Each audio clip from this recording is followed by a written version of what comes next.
અંકલેશ્વર અને હાંસોટ વિસ્તારમાં આવતીકાલે સ્થાનિક સ્વરાજ્ય સંસ્થાઓની ચૂંટણી યોજાવાની છે। ચૂંટણીને ધ્યાનમાં રાખીને તંત્ર દ્વારા તૈયારીઓ પૂર્ણ કરવામાં આવી છે અને તમામ જરૂરી વ્યવસ્થાઓ ગોઠવવામાં આવી છે।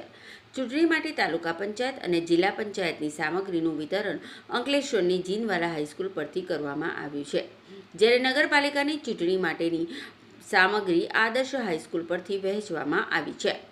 તંત્ર દ્વારા ઝોનલ અધિકારીઓ, બૂથ લેવલ ઓફિસરો અને પ્રિસાઇડિંગ ઓફિસરોને ઈવીએમ અને બેલેટ યુનિટ સહિતની ચૂંટણી સામગ્રી સાથે મતદાન મથકો પર રવાના કરવામાં આવ્યા છે, જેથી મતદાન પ્રક્રિયા સુચારુ રીતે પૂર્ણ થઈ શકે। ગરમીને ધ્યાનમાં રાખીને મતદાન મથકો પર ખાસ આરોગ્ય વ્યવસ્થા પણ કરવામાં આવી છે। મતદારોને સ્ટાફ માટે દવાઓ તથા ORS ઉપલબ્ધ કરાવવામાં આવ્યા છે। આ ચૂંટણીમાં નગરપાલિકાના 9 વોર્ડની કુલ 36 બેઠકો, તાલુકા પંચાયતની 23 બેઠકો અને જિલ્લા પંચાયતની 5 બેઠકો માટે મતદાન યોજાશે। તંત્ર દ્વારા મતદારોને નિર્ભય અને ઉત્સાહપૂર્વક મતદાન કરવા અપીલ કરવામાં આવી છે।